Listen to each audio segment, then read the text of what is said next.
Good cholesterol होता है, एक बैड कोलेस्ट्रॉल होता है, ये हमारे व्यूअर्स को बताइएगा कि इसमें क्या फ़र्क है। टिपिकली जिन दो कोलेस्ट्रॉल की बात होती है, गुड और बैड, वो एचडीएल जिसको हम गुड कोलेस्ट्रॉल समझते हैं और एलडीएल जिसको हम बैड कोलेस्ट्रॉल समझा जाता है। जो यंग पॉपुलेशन में हार्ट अटैक हो रहा है और आजकल सडन डेथ्स भी हो रही हैं, तो ये यहाँ तक बात कैसे पहुँच जाती है? 70% के करीब अमूमन रगें जब ब्लॉक होती हैं, उस वक्त एक इंसान जब एक्सर्शन कर रहा होता है, वॉक कर रहा है या अपहिल एक्सर्शन कर रहा है, सीढ़ियाँ चढ़ रहा है, तो उसको कुछ ना कुछ अलामत आनी शुरू हो जाती हैं। 30 to 40% ख्वातीन में सीने में दर्द नहीं होता है। अर्ली अगर डायग्नोज हो जाए कोई हार्ट का डिजीज़ या किसी को भी रिस्क फैक्टर हो, तो उसको अपना कितनी बाकायदगी से चेकअप कराना चाहिए?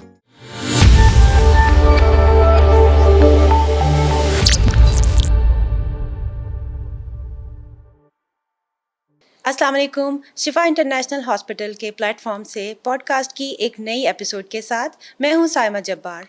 व्यूअर्स, गुज़िश्ता कुछ अरसे में हमारी तरह आपने भी यंगस्टर्स में हार्ट अटैक और उससे होने वाली डेथ की खबरें सुनी होंगी, जो कि इंतहाई तशवीशनाक बात है। आखिर ऐसा क्यों है?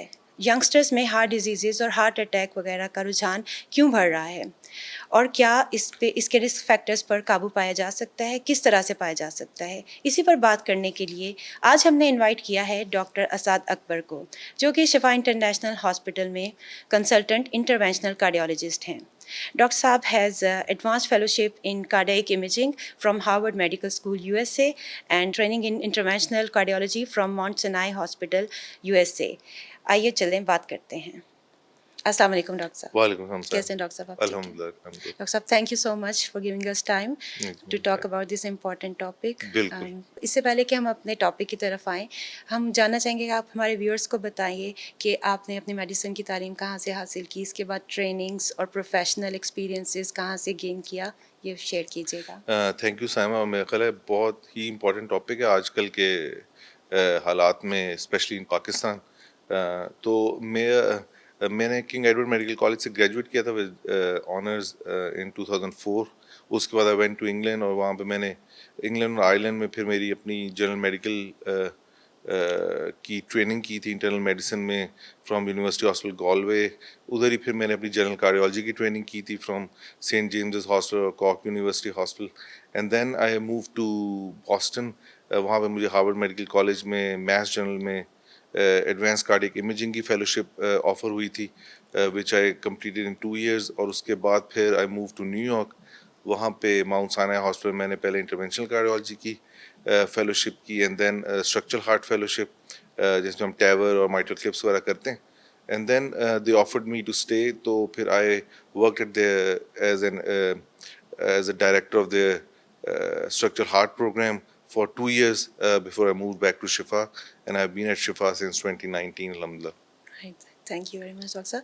ये बताइएगा कि इंटरवेंशनल कार्डियोलॉजी क्या होती है? हाँ, interventional cardiology basically cardiology means के सारे बीमारियां जो दिल से रिलेटेड हैं, और इंटरवेंशनल कार्डियोलॉजी एसेंशली एक बहुत बड़ा टर्म है जिसके अंदर पहले तो सिर्फ एंजियोग्राफी और एंजियोप्लास्टी आती थी, जिसमें एंजियोग्राफी का मतलब दिल की रगों की तस्वीरें लेना है, और एंजियोप्लास्टी का मतलब कि उन रगों को किसी तरीके से खोलने की कोशिश करना है, चाहे वो बलून से हो और चाहे वो स्टेंट की कोशिश से हो, या आपने सिर्फ तार ही अगर उस रग के अंदर पास कर ली तो उसको भी एंजियोप्लास्टी कहते हैं।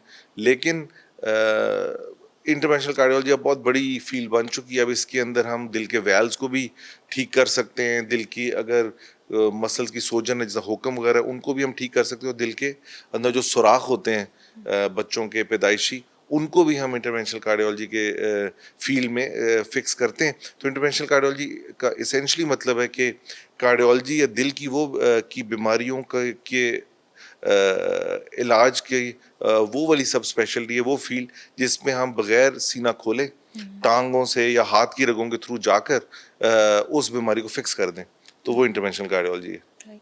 As far as I know interventional cardiologist Pakistan में बहुत कम है, राइट? अच्छा डॉक्टर साहब, हम बात करते हैं कि 21 सितंबर is celebrated as World Heart Day. हमारा आज का पॉडकास्ट भी इसी सिलसिले की एक कड़ी है।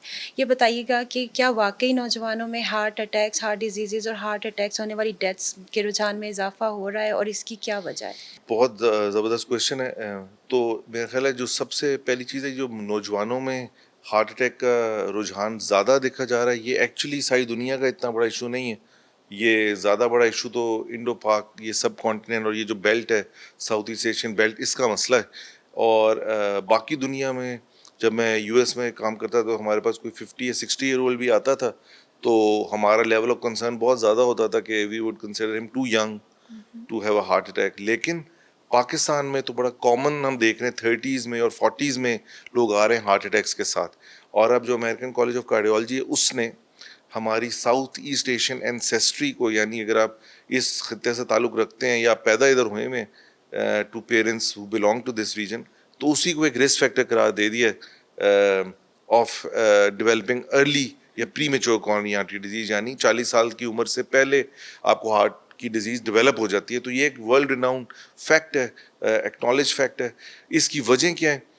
सबसे बड़ी वजह तो मेरा ख्याल है हमारी जीन्स हैं, जेनेटिक वजह है कि हम इस एरिया में जो हमारे पेरेंट्स से जीन्स आ रही हैं उनके अंदर जो सबसे मेजर एक इशू आ रहा है वो क्या है कि जो हम, और मे बी ये एक अच्छा क्वेश्चन है कि हम इससे थोड़ा सा एलेबरेट कर सकते हैं, जो कोलेस्ट्रॉल का मसला भी है क्योंकि ये दोनों आपस में इंटरलिंक्ड हैं। जित हमारी बॉडी के अंदर, क्योंकि बहुत बड़ा क्वेश्चन है कि कोलेस्ट्रॉल की गोली पे और इस पे बड़ा रूटीन में और किस एज से खानी है, और यंग बच्चों में कोलेस्ट्रॉल का मसला तो हम प्रिज्यूम करते हैं कि हो ही नहीं सकता है, इसलिए यंग बच्चे पराठे निहारियाँ सब खा रहे हैं। तो होता क्या है कि हमारा जिस्म खुद कोलेस्ट्रॉल बनाता है क्योंकि हमारे जिस्म में रोज़ जो भी मसल यूज़ होता है वो तो उसको तोड़ फोड़ का शिकार होता है या ब्रेक डाउन का शिकार होता है, और रात को इस सारे मसल की रिकवरी होती है। मसल की जो रिकवरी है उसके अंदर जो मेन सीमेंटिंग मटेरियल यूज़ होता है वो कोलेस्ट्रॉल है, और बॉडी हमारी खुद कोलेस्ट्रॉल बनाने में कैपेबिलिटी रखती है, और वो इतनी बनाती है कि कम से कम उतनी रिक्वायरमेंट पूरी हो जो हमारी तोड़ फोड़ की हो रही है, लेकिन वो एक सर्टेन क्वांटिटी बनाती ही बनाती है।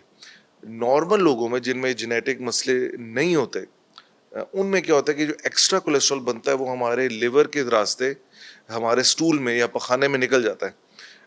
जो हम लोग हैं, हम लोगों में क्या मसला है कि वो लिवर के ऊपर जो दरवाजे हैं जिधर एक्स्ट्रा कोलेस्ट्रॉल आके हमारे पखाने की तरफ जाता है वो डिफेक्टिव है, तो इसलिए एक्स्ट्रा कोलेस्ट्रॉल जिस्म में बिल्डअप होता जाता है, और वो एक ख़ास क्वांटिटी से बड़ा हो जाए तो फिर वो रगों में जमता है। इसलिए टीनेज ईयर से ही हम तो अर्ली, आप जो यंग लोगों की बात कर रही हैं, हम तो 30-40 लोग साल की उम्र की बात कर रहे हैं, लेकिन जो दिलों में, दिल की रगों में कोलेस्ट्रॉल या चर्बी जमने का अमल है ये तो टीनेज ईयर्स 11-12-13 साल की उम्र के बाद शुरू हो जाता है। और उस अब जो अगेन अमेरिकन कॉलेज की जो रिकमेंडेशन है कि जो ऐसी पॉपुलेशन जो है रिस्क हैं, जिस तरह हम लोग हैं, टीनेज ईयर्स में इनके कोलेस्ट्रॉल चेक होने चाहिए और उस एज से ही इनको अप्रोप्रिएट मेडिकेशन मिलनी चाहिए अगर ये बहुत हाई हैं। डॉक्टर साहब, यहाँ मैं पूछना चाहूँगी कि कोलेस्ट्रॉल जो है आप कह रहे हैं कि बॉडी खुद बनाती है, तो जो हम एक्स्ट्रा कोलेस्ट्रॉल हमारी फूड वगैरह में होता है वो कितना नुकसानदेह फिर हो गुड। सकता है? तो जो हम जब ये ब्लड कोलेस्ट्रॉल वगैरह चेक करते हैं और अक्सर लोग भी इस बात पे काफ़ी डिस्कशन में हम जाते हैं हमेशा, क्योंकि कोलेस्ट्रॉल की गोली की बदनामियाँ भी बहुत हैं जी, दर्दें होती हैं और जिगर को ख़राब करता है। तो अक्सर लोग यही सवाल करते हैं कि जी अगर हम खुराक से कम करने की कोशिश कर लें, तो एक तो बात ये है कि ये जो हमारी ब्लड में एक्स्ट्रा कोलेस्ट्रॉल है या कोलेस्ट्रॉल जितना भी है उसमें फूड और हमारी एक्सरसाइज का कंट्रीब्यूशन 20-30% से ज़्यादा नहीं है। यानी अगर आप कम करते हैं 20-30%, यानी बिल्कुल वेज डाइट पे आ जाएं, ज़बरदस्त एक्सरसाइज भी कर रहे हैं माशाल्लाह और वज़न भी आप कम कर लें, तो आप ऑलमोस्ट 20-30% रिड्यूस कर सकते हैं अपना कोलेस्ट्रॉल। लेकिन ऐसे लोग जिनका कोलेस्ट्रॉल या LDL cholesterol specifically normal recommended values से बहुत ऊपर है, उनके अंदर वो काफ़ी नहीं है। इसलिए खुराक का ताल्लुक 20-30% है, खुराक प्लस प्लस एक्सरसाइज। और जिस लेवल पे आपको डाइटिंग करनी पड़ती है इस 20-30% को कम करने के लिए, जो मेजॉरिटी वर्ल्ड का डेटा वो कहता है कि आप 6 महीने से ज़्यादा नहीं कर सकते। यानी जो आप छोटी मोटी डाइट करते हैं ना, एक दिन नहीं खाया उससे का तो कोई फ़ायदा ही नहीं है। तो कंसिस्टेंट स्ट्रिक्टली परसिस्टेंट डाइट करें, और लेकिन अगर आप एक लेवल से ज़्यादा कोलेस्ट्रॉल है तो फिर बेहतर है कि अच्छे वक्त में अर्ली ईयर्स में ही कोलेस्ट्रॉल की मेडिसिन शुरू कर लें। डॉक्टर साहब, कोलेस्ट्रॉल का हमने सुना है कि एक गुड कोलेस्ट्रॉल होता है, एक बैड कोलेस्ट्रॉल होता है, ये हमारे व्यूअर्स को बताइएगा कि इसमें क्या फ़र्क है? गुड। तो जो हम कोलेस्ट्रॉल जब चेक करते हैं तो 4 किस्म के कोलेस्ट्रॉल उसमें चेक होते हैं। LDL है, VLDL है, ट्राइग्लिसराइड्स हैं और HDL है। तो टिपिकली जिन दो कोलेस्ट्रॉल की बात होती है गुड और बैड, वो HDL जिसको हम गुड कोलेस्ट्रॉल समझते हैं और LDL जिसको हम बैड कोलेस्ट्रॉल समझा जाता है। HDL कोलेस्ट्रॉल बेसिकली वो कोलेस्ट्रॉल के मॉलिक्यूल्स हैं जो बेसिकली प्रोटेक्टिव हैं। उनका जिस्म में होने का मतलब है कि वो एक तरह से जो ख़राब कोलेस्ट्रॉल के इफ़ेक्ट को नेगेट कर रहे होते हैं, जो उसने रगों में जमना है, वो उसके सॉर्ट ऑफ एंटीडोट के तौर पे काम करते हैं। ये किस तरह बढ़ाया जा सकता है? एक्सरसाइज से बढ़ाया जा सकता है। खुराक में ऑलिव ऑयल को अगर आप ऐड कर लें, उससे बढ़ाया जा सकता है। ये जो ऑयली फ़िश हैं जिसमें सैल्मन और मैकरेल है, इनको ऐड करने से बढ़ाया जा सकता है। और ये जो हमारे ड्राई फ्रूट्स हैं जिसमें शायद टॉप ऑफ द लिस्ट में वॉलनट्स हैं और बादाम हैं, ये दो हैं जो उसको बढ़ा सकते हैं। जो बुरा कोलेस्ट्रॉल है अनफॉर्चुनेटली वो कई चीज़ों में और हमारी जो रूटीन के इस्तेमाल की तकरीबन सब चीज़ों में ही है। जो हम कुकिंग वगैरह जो करते हम हैं, जो कुकिंग ऑयल वगैरह वगैरह। कर रहे हैं, अच्छा, जो अगर आप कुकिंग में वेजिटेबल ऑयल यूज़ करते हैं, एज लॉन्ग एज वो एक मुनासिब मिकदार में हो, उसका ख़ास इसमें रोल नहीं है। क्योंकि हम देखते हैं हमारे हार्ट अटैक के कई पेशेंट्स को हम घर भेजते हैं और हमारे ना कहने के बावजूद वो बेचारे जब वापस आते हैं 2 हफ्ते बाद, तो बेचारों के मुंह उतरे होते हैं, उनको घर वालों ने ये कद्दू टिंडे तोरी पे लगाया होता है पानी में पका पका के, राइट। और उनका ख्याल वो बेचारे का वजन 6 किलो गिरा होता है, वो पहले एक हार्ट अटैक से निकल रहा है और उसके बाद उसके साथ घर वाले शुरू कर देते हैं। तो वेजिटेबल ऑयल आप बिल्कुल यूज़ कर सकते हैं। सिर्फ पाम ऑयल इज़ बैड, वो हम रिकमेंड करते हैं उसको तो आप बिल्कुल भी उसके करीब ना जाएं।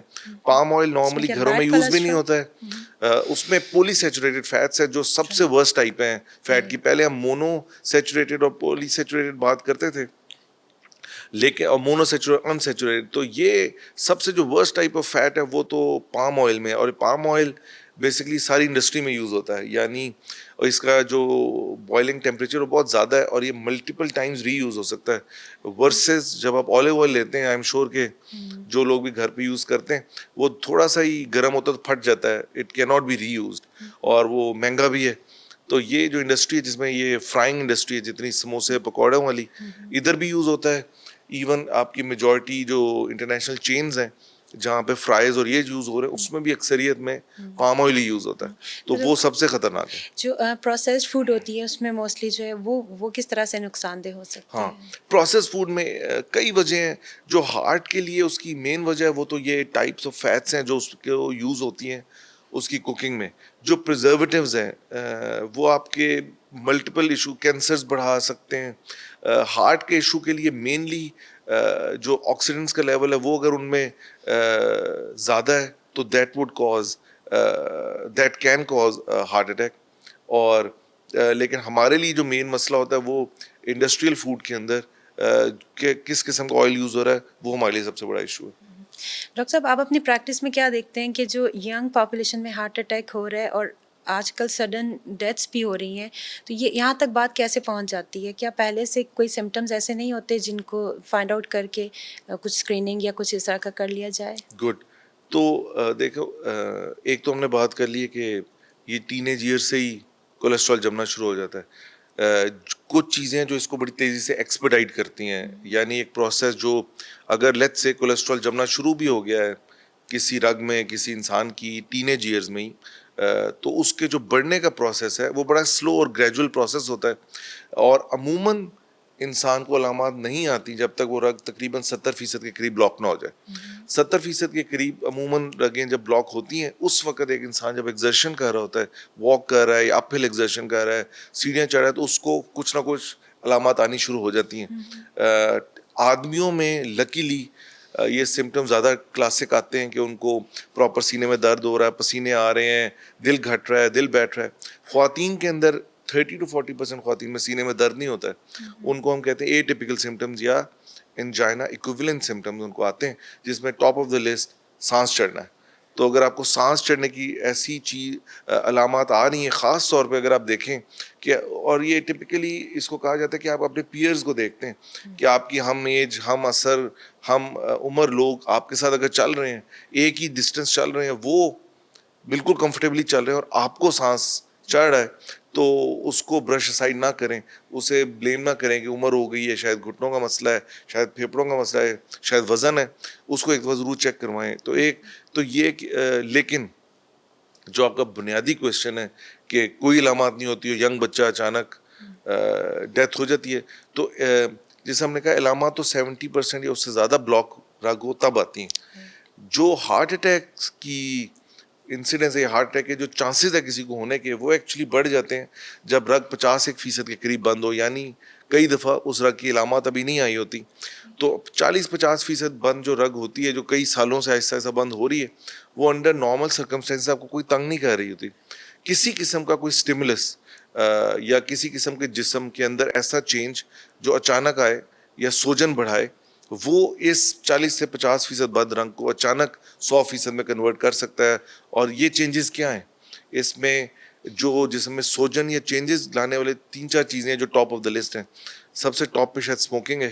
अगर आप सिगरेट पीते हैं तो हर सिगरेट 3 से 4 घंटे तक तकरीबन आपका risk of heart attack normal लोगों से बढ़ा के रखता है। वो किस तरह से डॉक्टर साहब? क्योंकि कि वो अक्सर लोग जिसम जो सिगरेट हाँ पीते हैं वो ये कहते हैं कि ऐसा कोई नहीं मसला है। नहीं है। हाँ। हाँ, तो ये अक्सर लोग जो हमारे पास आते हैं 30s में और 40s में, जिन जो सिगरेट पी रहे हैं, उनके पास हमेशा ये एग्जांपल्स होती हैं कि जी हमारे ऑफिस में तो फलां साहब हैं, वो तो 80 साल के हो गए हैं, उन्हें तो कोई मसला नहीं चेन है, स्मोकर है। चेन स्मोकर हैं। तो हर इंसान एक दूसरे से डिफरेंट है। रफली हम सब एक दूसरे से 17 to 18% सिमिलर होते हैं बस। एक सेकेंडली सिगरेट क्या करता है कि आपकी लंग्स में इन्फ्लेमेशन करता है, सोजन करता है। ये एक वेल नोन फैक्ट है कि ऐसे लोग जिनमें जो हमारी कोलेस्ट्रॉल की दवाइयों में सबसे बड़ा रिसर्च ट्रायल हुआ है दुनिया में, वो हुआ इस चीज़ पे है कि ऐसे लोग जिनमें जिस समय सोजन का लेवल नॉर्मल से ज़्यादा हो तो उनमें हार्ट अटैक का चांस ज़्यादा है, वर्सेस ऐसे लोग जिनमें सोजन का लेवल कम था।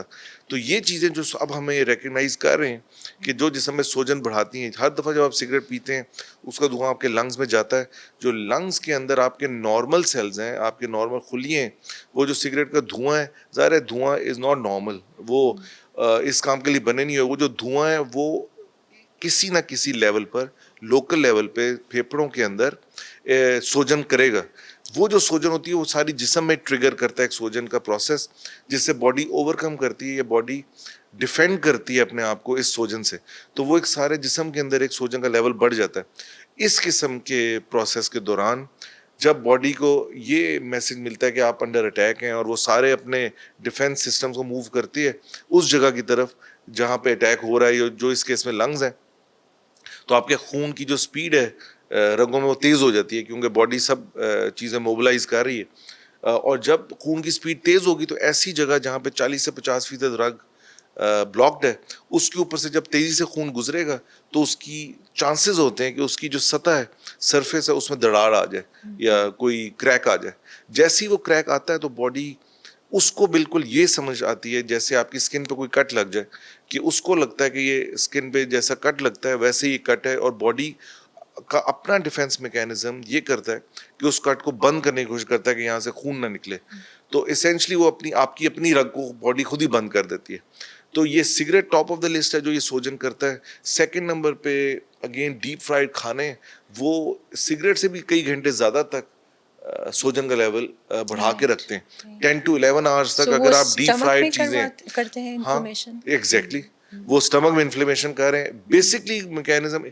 तो अगर आप तीसरे नंबर पे देखें, जो हम सब 60+ ईयर्स को रेकमेंड किया जाता है, वो हम कहते हैं कि आपने इन्फ्लुएंजा की वैक्सीन लगानी है। कि ये फ्लू का वायरस दुनिया में जो सबसे ज़्यादा, जब कोविड भी आया था तब यही डिबेट चल रही थी जी कि फ्लू ज़्यादा खतरनाक है या कोविड ज़्यादा खतरनाक है। दोनों का प्रोसेस एक ही है जिससे वो हार्ट अटैक करते हैं, और वो बॉडी में इन्फ्लेमेशन है, सोजन का लेवल बढ़ाना है। तो सोजन का लेवल बढ़ेगा ऐसी रगों में जो नॉर्मली आपको कोई मसला नहीं कर रही, तो अचानक आपको आपकी रग बंद हो सकती है जिससे हार्ट अटैक होता है। और अमूमन यंग लोगों में क्यों, कि आपका अपना इम्यून सिस्टम ज़्यादा रोबस्ट होता है, ज़्यादा ताकतवर होता है, इसलिए वो सोजन भी ज़्यादा होती है, इसलिए उनमें इस किस्म का ट्रिगर हार्ट अटैक जल्दी कर सकता है। तो उनमें कोई क्रॉनिक डिजीज नहीं होती, मगर अचानक से ये हो अचानक होता है। जाता है। लेकिन अमूमन देखें यंग लोगों की हम बात करें तो we mean people in 30s 40s and maybe Yes. Early 40s या 50s तक। तो उन लोगों में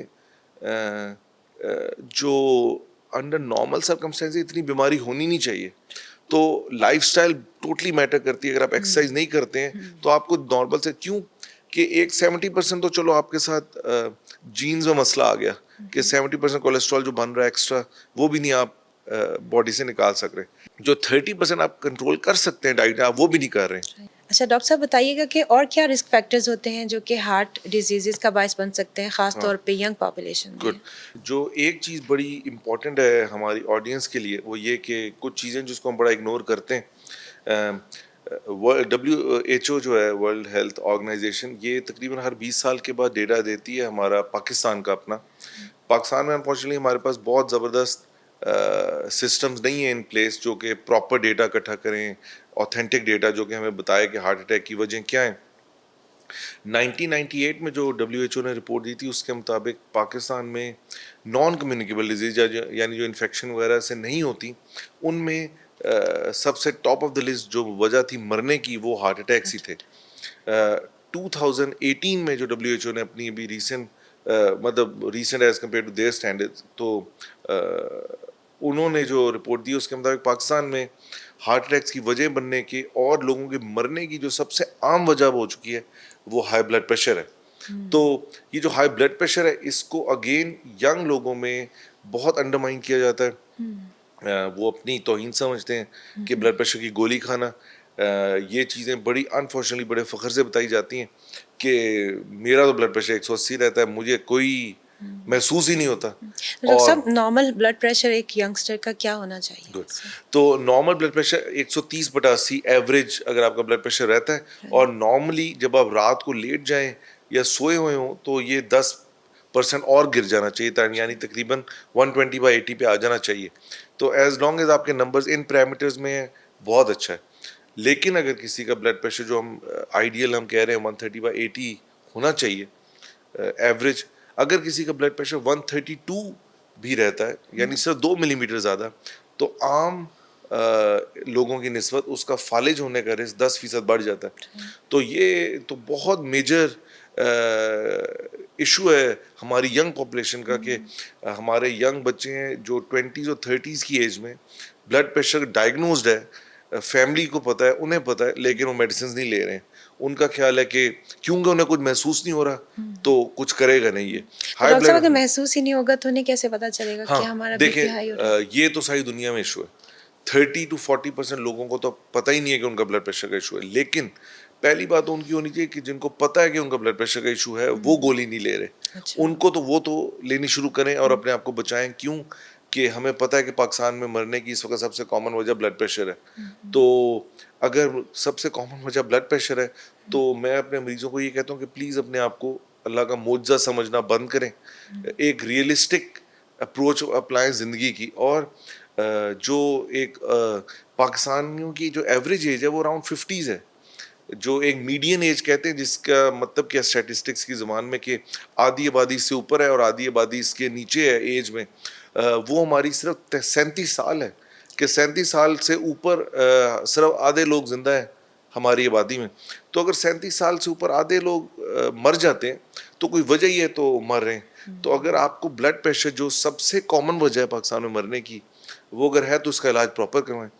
क्वेश्चन आपका ये कि अगर उसको पता नहीं है तो कैसे डायग्नोज हो। तो इसका यंग एज में होने की एक बहुत बड़ी वजह या तो दिल के अंदर कोई बीमारी है, लेकिन वो बड़ा रेयर है। जो सबसे कॉमन वजह वो तो फैमिलियल है। अगर आपकी फैमिली में हिस्ट्री है, आपके पेरेंट्स में से किसी एक को ब्लड प्रेशर का इशू है, आपको सर में दर्द रहता है, थकावट रहती है, दिल की धड़कन बहुत ज़्यादा ऊंची महसूस होती है, सांस चढ़ता है, और आप अपने साथियों की तरह एक तो एक्टिव नहीं है, थकावट रह रही है, तो आपको चाहिए कि अपना ब्लड प्रेशर 2-3 ओकेजन्स पे चेक करवाएं। और अगर वो ब्लड प्रेशर ज़्यादा है तो उसका किसी डॉक्टर से मशवरा करें। ये हम बहुत कॉमनली देखते हैं कि मिथ है कि जी हम लीमू वाला पानी पी लेंगे उससे थोड़ा नीचे आ जाएगा। वो शायद लीमू वाला पानी आपको मेंटली थोड़ा सा शायद रिलैक्स कर देता है, लेकिन बिल्कुल भी वो कोई ऐसी इफेक्टिव थेरेपी नहीं है ब्लड प्रेशर नीचे लाने की। और कोई भी ऐसे टोटके आज तक प्रूवन नहीं है कि वो प्रॉपर्ली ब्लड प्रेशर को नीचे ला सकें। अगर आपको ब्लड प्रेशर का मसला है तो 2 या 3 चीज़ें लाइफस्टाइल चेंजेस हैं जो आप कर सकते हैं once you have been diagnosed. और उनमें क्या है, टॉप ऑफ द लिस्ट है नमक कम करें। ख़त्म नहीं करने की ज़रूरत, कम रख लें तो 7 to 8 मिलीमीटर ब्लड प्रेशर आपका नीचे आ जाता है। अगर आपका वज़न नॉर्मल से थोड़ा ज़्यादा है, उसको आप सिर्फ 3 to 4 किलोग्राम नीचे ले आएं। बिल्कुल फिटनेस की ज़रूरत नहीं है, 3 to 4 kgs वो नीचे ले आए तो another 7 to 8 millimetre blood pressure नीचे आ जाता है। और तीसरे नंबर पे चीज़ है एक्सरसाइज। अगर आप रोज 45 मिनट्स के करीब एक्सरसाइज करते हैं तो तकरीबन इतना ही ब्लड प्रेशर और नीचे आ जाता है।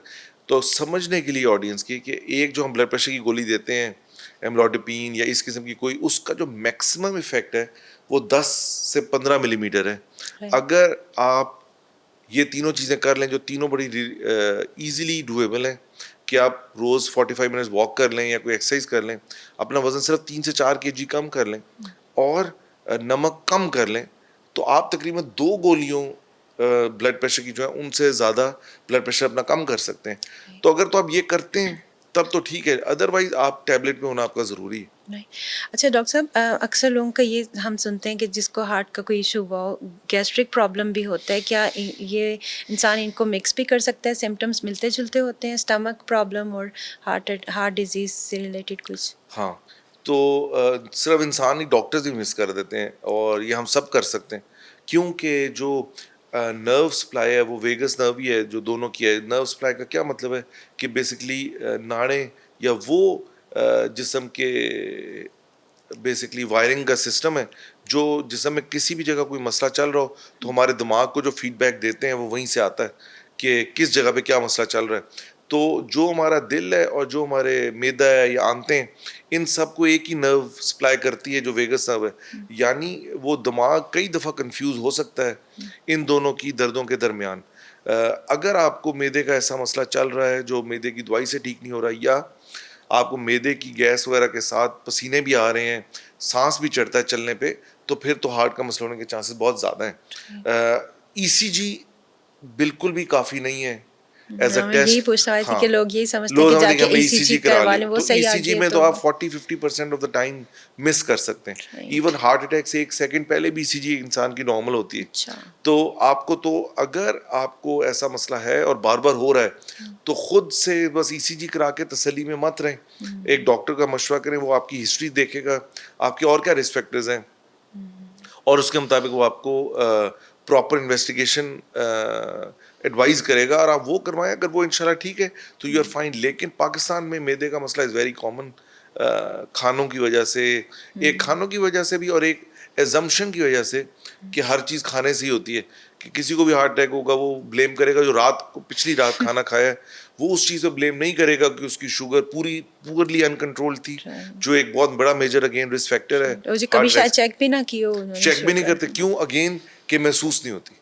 और शुगर और ब्लड प्रेशर ये दोनों साइलेंट किलर्स हैं दुनिया में, इनको कहा ही ये जाता है। और दोनों के दोनों ऐसे हैं कि अनफॉर्चुनेटली इनकी जब अलामत आती हैं it's too late by that time कि ये दोनों दिमाग की रगों को भी इफेक्ट करते हैं, दिल की रगों को भी इफेक्ट करते हैं, गुर्दों को भी इफेक्ट करते हैं।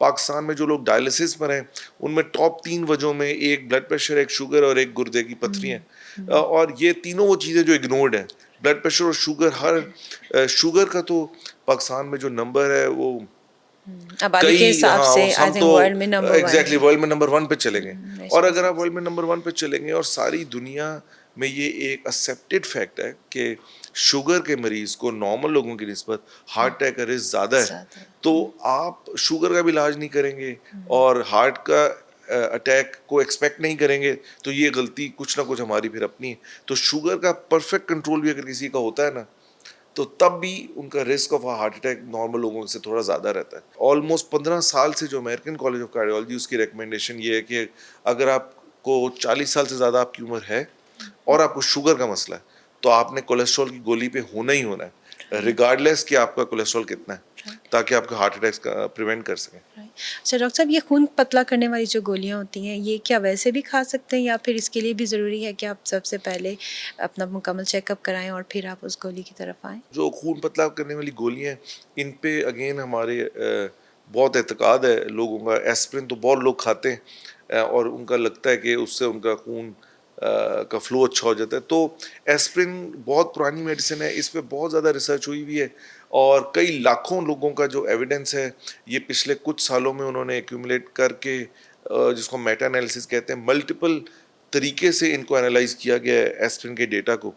तो कुछ सिग्नल्स हैं कि शायद ये ख़वातीन में थोड़ा सा स्ट्रोक का रिस्क कम कर दे, कुछ सिग्नल्स हैं कि आदमियों में थोड़ा सा हार्ट अटैक का रिस्क कम कर दे, लेकिन ओवरऑल जो कंक्लूजन है वो ये है कि अगर आपको डायग्नोज्ड दिल की रगों की बीमारी या दिमाग की रगों की बीमारी नहीं है और आप एक एस्पिरिन या कोई भी ब्लड थिनर रेगुलरली खा रहे हैं तो एक्चुअली आपको उससे नुकसान होने का चांस ज़्यादा है एज कम्पेयर टू फायदा होना। राइट। तो डॉक्टर साहब आप क्या मशवरा देंगे कि कब कितने अर्ली अगर डायग्नोज हो जाए कोई हार्ट का डिजीज़ या किसी को भी रिस्क फैक्टर हो तो उसको अपना कितनी बाकायदगी से चेकअप कराना चाहिए डॉक्टर से? तो देखें जैसा मैंने कहा कि हमारी पॉपुलेशन में सबसे मेजर फैक्टर और मेजर प्लेयर तो फैमिली हिस्ट्री है। अगर आपकी फैमिली में एक भी साइड से आपको फर्स्ट डिग्री रिलेटिव जो आपके पेरेंट्स भाई हैं या ग्रैंड पेरेंट्स हैं उनमें किसी को अर्ली में मतलब 40s या 50s में हार्ट अटैक हुए में तो आपका रिस्क नॉर्मल लोगों से ज़्यादा है। आपको चाहिए कि अपने बच्चे जो टीनेज ईयर्स में आ चुके हैं उनका कम से कम लिपिड प्रोफाइल तो करवाएं, कोलेस्ट्रॉल का जो होता है, और अगर वो नॉर्मल से ज़्यादा है तो किसी डॉक्टर से मिलकर उनकी एज अप्रोप्रिएट इंटरवेंशंस वो करेगा, डाइट और एक्सरसाइज और ये सब चीज़ें, और उसके बाद भी अगर इफ़ेक्टिव लेवल्स हम नहीं रीच करते तो फिर वो मेडिसिन एडवाइस करते हैं। तो क्वेश्चन का इन अ नटशेल आंसर इज कि अगर आपके रिस्क फैक्टर्स हैं तो आपके टीनेज ईयर से ही आपकी एटलीस्ट एक दफ़ा विजिट होना चाहिए टू अ कार्डियोलॉजिस्ट।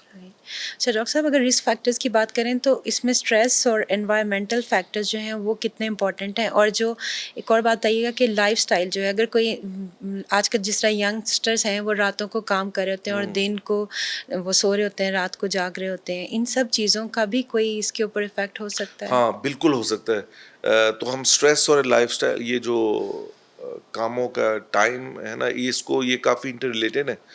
स्ट्रेस का क्या मतलब है कि हमें एक ऐसा टाइम जो या ऐसा वक्त या एक आप ऐसी सिचुएशन में आ गए हैं जिसके अंदर आपका ब्लड प्रेशर नॉर्मल से ज़्यादा हुआ है क्योंकि आप स्ट्रेस्ड हैं, और जो स्ट्रेस के हार्मोन्स हैं वो आपकी बॉडी में निकल रहे हैं। स्ट्रेस के हार्मोन्स का बेसिक मकसद तो आपको बचाना है कि अगर आप किसी स्ट्रेसफुल सिचुएशन में हैं तो आपके स्ट्रेस हार्मोन्स रिलीज होते हैं जिसमें आपका ग्लूकोज भी बर्न हो रहा होता है, आपका दिमाग भी नॉर्मल से तेज़ काम कर रहा होता है। तो यही जो नॉर्मल से तेज़ काम करना है इसका असल मकसद तो होता है कि आप जिस भी खतरे में आपका दिमाग कोई उसका सोल्यूशन निकाले और आप उससे निकलें।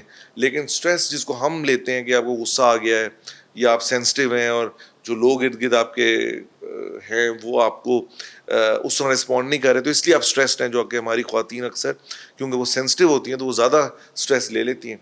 इस स्ट्रेस का क्या मतलब है कि आपका दिल जिसका नॉर्मली काम 60 से 90 बीट्स के दरमियान में धड़कना है वो 110-120 पे धड़क रहा है। तो जिस तरह एक घोड़ा है वो मुसलसल नहीं भाग सकता 24 घंटे, वो कभी ना कभी थकना शुरू हो जाएगा। तो हार्ट की भी एक स्पीड है, अगर मुसलसल एक हार्ट स्ट्रेस में है तो उसको नुकसान पहुंचने का खतरा है। अगेन ये स्ट्रेस हार्मोन्स क्योंकि आपके हार्ट की स्पीड तेज़ करेंगे, आपका ब्लड प्रेशर बढ़ाएंगे, आपके खून जो रगों में चल रहा है उसकी स्पीड तेज़ करेंगे तो ये हार्ट अटैक कर सकते हैं, जिसे हमने पहले डिस्कस किया। जो आपका क्वेश्चन था कि जो लोग रात को काम कर रहे हैं, जो हमारी बॉडी को नॉर्मल आदत है वो ये स्ट्रेस हार्मोन बॉडी में 2 दफ़ा निकलते हैं रूटीन में। एक दफ़ा निकलते हैं अराउंड 3 से 4 बजे सुबह के करीब, और उसका मकसद होता है कि आप 5 या 6 बजे जो हमारा फजर का टाइम है उस वक़्त के लिए आपकी बॉडी को एक्टिव कर दे कि आपने उठ के अब काम करना शुरू करना है, क्योंकि नेचर ने तो वो वक्त बनाया है हमारे उठने का और काम शुरू करने का। और फिर एक सेकंड सर्ज आती है दोपहर को 10-11 बजे। अगेन उसका मकसद ये होता है कि अब आप खाने के बाद आप फिर से फ्रेश होके 3-4-5 बजे तक काम करें असर के बाद तक, और फिर मगरिब के बाद बॉडी इसका इस तरह बनी हुई है कि मगरिब के बाद it is suppose to rest, और उसके बाद हमारी नॉर्मल साइकिल में स्ट्रेस हार्मोन का कोई अमल दखल नहीं है। अगर आप इस सारे प्रोसेस को उल्टा कर दें, यानी 4 बजे और 11 बजे वाले में आप काम कर रहे हैं और जिस वक्त आपका सोने का टाइम है या यानी मगरिब से लेकर सुबह जो पहली सर्ज आती है 3-4 बजे तक स्ट्रेस हार्मोन्स की, आपके स्ट्रेस हार्मोन्स उस दौरान भी निकल रहे हैं। ये तो वो वक्त है जिसमें आपकी बॉडी ने रिकवर करना था। तो आप बेसिकली बॉडी को, और जो दिन का वक्त है जब आप सोने की कोशिश कर रहे हैं, लेट्स से 12 बजे आप सोते हैं या 4-5 बजे तक सोते हैं, उस वक्त तो आपकी बॉडी ने खुद स्ट्रेस हार्मोन्स रिलीज किए हुए हैं अराउंड 11 to 12 o'clock, क्योंकि बॉडी ने तो आपको 4 बजे 5 बजे तक काम करवाना है। तो आप रात को जिस वक्त बॉडी ने रिलीज नहीं किया आपने उस वक्त भी रिलीज किए हुए हैं। और दिन के वक्त जब आपका सपोजिटली काम करना था, आपके उस वक्त भी निकल रहे हैं, तो आपके हार्ट को रेस्ट का कोई टाइम नहीं है, कोई रिकवरी का वक्त नहीं है। हार्ट दिल जिस्म का वाहिद ऑर्गन है, वाहिद मसल है जो 24 घंटे चलता है। इसकी तो रिकवरी होती ही सिर्फ तब है जब रात को नॉर्मल से सिर्फ 10% इसकी स्पीड गिरती है, और उस दौरान ये अपने अंदर जो तोड़फोड़ होती है उसको करेक्ट करता है। तो अगर आप उस दौरान भी इसको तेज़ काम करवाएंगे तो बहुत ज़्यादा चांसेस हैं कि आपका heart will give up much earlier then expected. तो यंग लोगों में कार्डियोमायोपैथीज की एक बहुत बड़ी वजह है कि स्लीप पैटर्न डिस्टर्बेंस। नॉर्मली हम एक्सपेक्ट करते हैं और कि एटलीस्ट 6 आवर तो 6 आवर्स की स्लीप तो हो, लेकिन जो वो भी at डेटा night, कहता है कि हाँ, वो कहता है कि 8 आवर्स तक की स्लीप हो तो वो फायदेमंद है आपके लिए। तो 6+2 कुछ लोग केलोला कर लेते हैं कुछ, लेकिन जो हमारे अब लाइफ स्टाइल है, इवन 6 आवर्स की अनइंटरप्टेड स्लीप भी बहुत कम लोग हैं जो प्रॉपरली लेते हैं। तो बिल्कुल स्लीप का तो बहुत major thanks to role the है। gadgets, I think हाँ, I know is one of the factor. Exactly कि लोग रात को जब बिल्कुल रिलैक्स करने का वक्त है उस वक्त आप स्क्रीन्स के ऊपर हैं। और ये भी जिन लोगों को पैल्पिटेशंस का मसला है, दिल की धड़कन ख़राब होने का मसला, जो कि यंग लोगों का एक बहुत कॉमन मसला है कि धड़कनें फील होती हैं, उसकी बहुत कॉमन वजह अंधेरे में फ़ोन की स्क्रीन यूज़ करना है।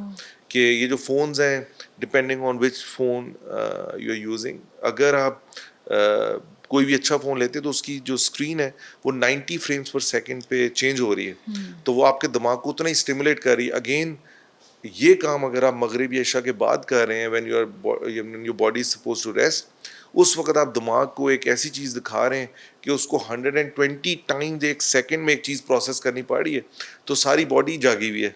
तो वो आप बॉडी को तो यही फील हो रहा है कि इस वक्त उठने का वक्त है, क्योंकि दिमाग एक्टिव है, तो वो उसी तरह स्ट्रेस हार्मोन्स रिलीज करता रहता है। इसीलिए लोगों को आजकल बहुत ज़्यादा मसला हो रहा है नींद में, कि जी नींद नहीं आ रही, कि अगर आप दिमाग को इतना ज़्यादा स्टिमुलेट करके रखेंगे तो वो इतने आराम से तो नहीं डाई डाउन करेगा। तो इसलिए बेहतर ये है कि आप 8-9 PM तक अपने फ़ोन और गैजेट्स का इस्तेमाल बंद करके किसी अंधेरे कमरे में 1 से 2 घंटे लेट जाएं तो you can easily go to sleep. मैं तो कई सालों से, मैंने मेरे सारे पेशेंट जानते हैं कि हम स्लीप मेडिसिन नहीं प्रिस्क्राइब करते, क्योंकि you get addicted to them.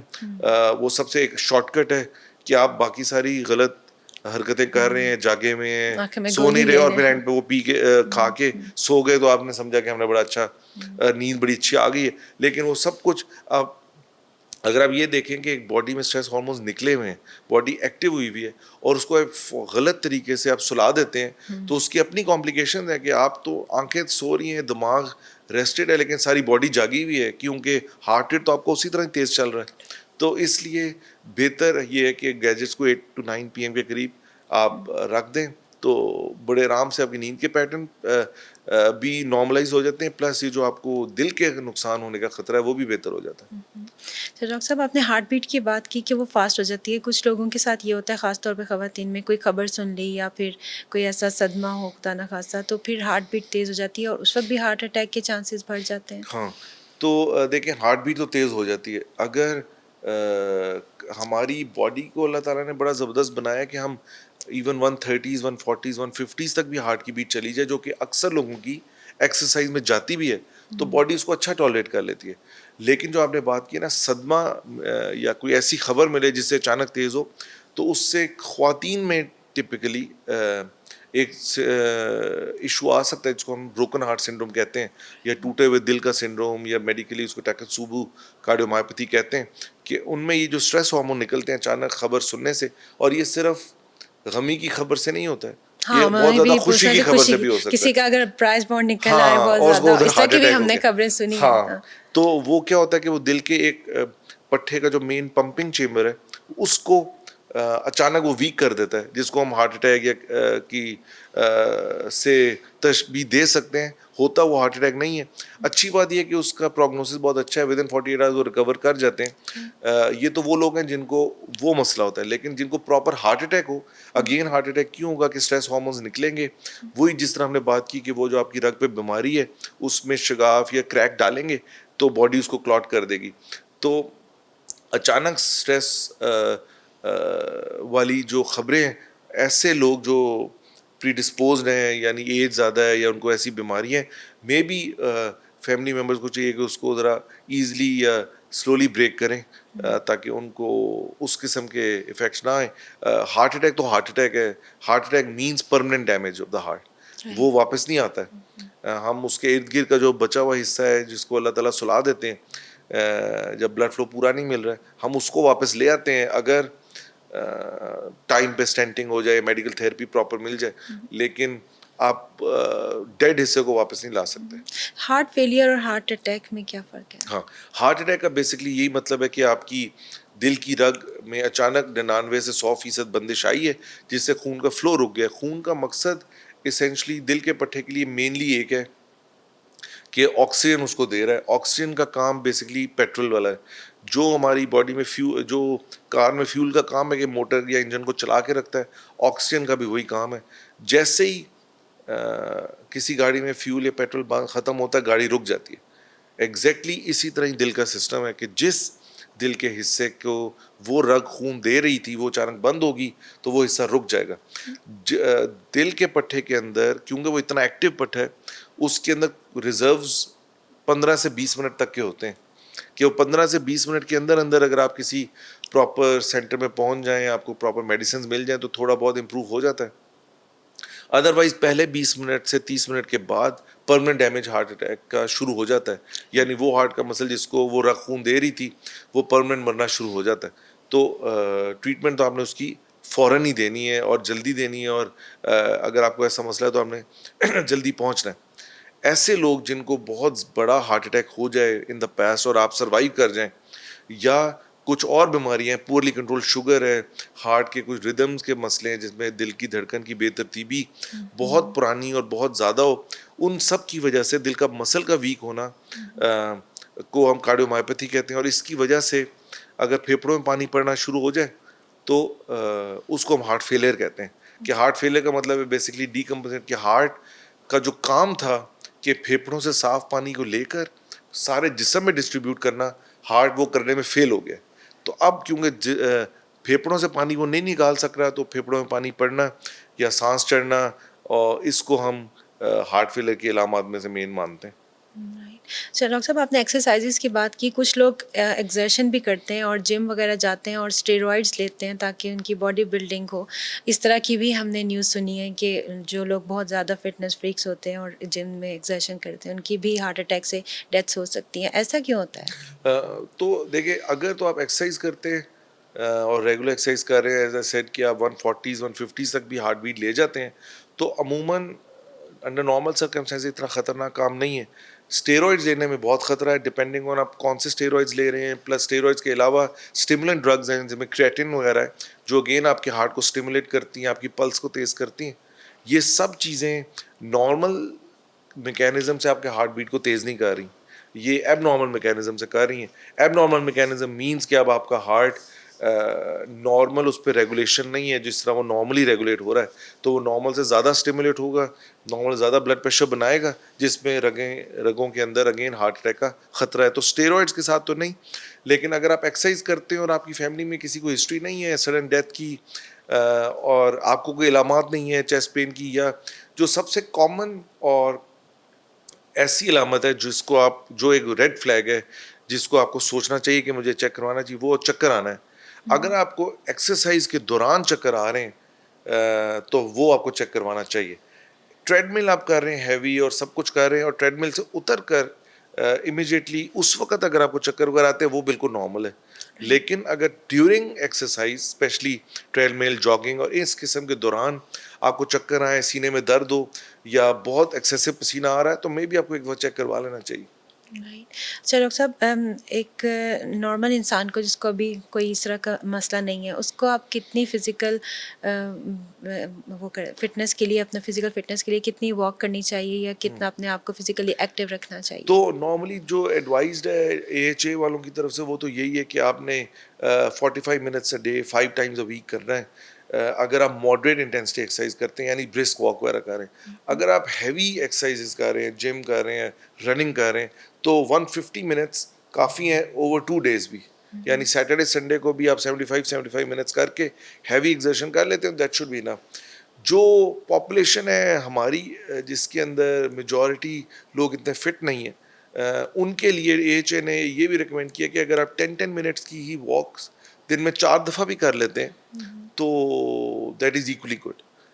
या एटलीस्ट आप अपना काम कर जाते हो। और मैंने तो अपने मरीजों को ये बड़े अरसे से कहना शुरू किया हुआ है कि जितनी मर्जी भी किसी को सुस्ती है और वो नहीं उठ सक रहा है, तो हम माशाल्लाह 5 वक्त की नमाज में उठते तो हैं, तो उसके लिए तो आपने बिस्तर से उठना ही है। तो आप बस नमाज पढ़ने के बाद फ़ौरन बिस्तर में लेटने की बजाय सिर्फ घड़ी देख कर 10 मिनट वॉक कर लें, तो आपके दिन के 40 मिनट से 50 मिनट की वॉक हो जाएगी। और वो काफ़ी है, उसका आपको उसके अलावा कुछ करने की ज़रूरत नहीं।